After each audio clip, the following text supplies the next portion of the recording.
On October 21st, IBJ unveils the 2025 Women of Influence. Join us to celebrate Indy's most inspiring leaders and hear the powerful stories behind their success. Don't miss this moment. Register now at ibj.com/influence 2025. This is Inside Indiana Business Radio for Friday, October 3rd, 2025. I'm Marek Mazurek. A new apprenticeship model is offering an alternative to the way Hoosier barbers and stylists are trained in advance of obtaining a license, and some salon owners say the new approach will increase access to the profession.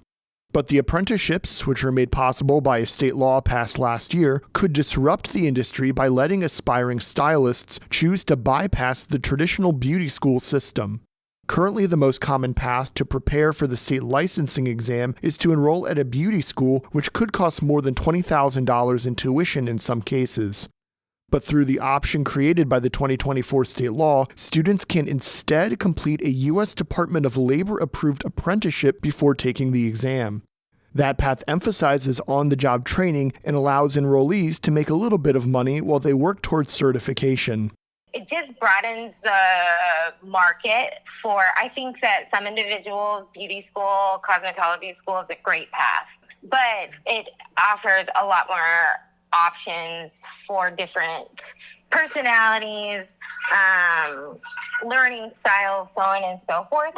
So I do believe that it creates more of a well-rounded education path for different individuals. That was Mel Allen, Director of Operations and Talent at MDG Salons in Carmel. She said the apprenticeships have benefits for salons also, since beauty school graduates often aren't ready to work at the shops right away. But some beauty schools say their curriculum drills sanitation and safety standards more stringently than the apprenticeships. Kedar Lebroy, the lead cosmetology instructor at Texture's Institute of Cosmetology, added that the quality of training at both beauty schools and apprenticeships mostly depends on the instructor. From the number one source of Indiana business news, this is Inside Indiana Business Radio. Thanks for listening to this IBJ Media podcast. You're probably going to remember this ad. Do you know why? Podcast advertising works. 85% of listeners recalled hearing an ad during a podcast, and 70% of podcast listeners have acted after hearing an ad. So whether you're looking to be heard across the entire IBJ Media Podcast Network, sponsor one of our shows, or just start with a 30-second ad, IBJ Media can help. Contact advertise at ibj.com to learn more.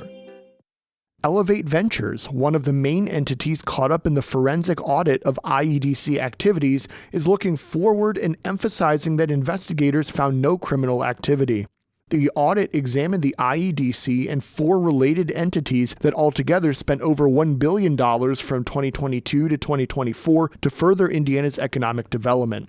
Elevate is a nonprofit venture organization that invests in companies on behalf of the IEDC, and it was in hot water this spring when Governor Mike Braun directed the IEDC to freeze Elevate's funding. Though the audit released Thursday didn't find criminal activity, it did find multiple problems with Elevate's governance, conflict of interest policies, and financial reporting. For instance, consultants found that Elevate has not historically adequately tracked investments or returns generated by investment, and that Elevate and the IEDC's coordination and communication have been, quote, lacking. There are also questions regarding loans Elevate made to one of its for-profit subsidiaries, Rally Innovation. Those loans were meant to cover losses that Rally incurred holding annual conferences and totaled over $750,000. However, the forensic audit said it saw no evidence that the IEDC approved those loans. Elevate did not respond to questions from the Indianapolis Business Journal about the loan specifically. Forge ECI, the Regional Economic Development Organization for East Central Indiana, has appointed Caitlin Hancock as its new president and CEO. Hancock has served as interim president since May, following the departure of former CEO Trevor Friedberg. While serving in the role, she led the organization's rebranding efforts. Hancock was selected for the permanent role after a nationwide search that included 20 other candidates. ECI was formerly known as the East Central Indiana Regional Partnership, and Hancock joined in 2015 as Director of Administration and Marketing. She later became vice president of strategy and operations, shaping strategy and leading business and talent attraction efforts across the region before stepping into the interim leadership role. Purdue head basketball coach Matt Painter is this week's guest on the Business and Beyond podcast with Gary Dick, presented by PNC. A weekly conversation with high-profile Hoosiers in business, sports, entertainment, and beyond. Available now from your favorite podcast provider. I'm Mark Mazurek for Inside Indiana Business Radio on Demand. Off the Record with Indiana's 250 most influential business and community leaders is a podcast that peels back the curtain on Indiana's most respected leaders, one episode at a time. Go beyond the headlines and hear the stories of grit and innovation that shape these leaders. Do you want to know who's driving our state forward? This is a must listen. Subscribe and listen wherever you get your podcasts or at ibjpodcast.com. On the go? So are we.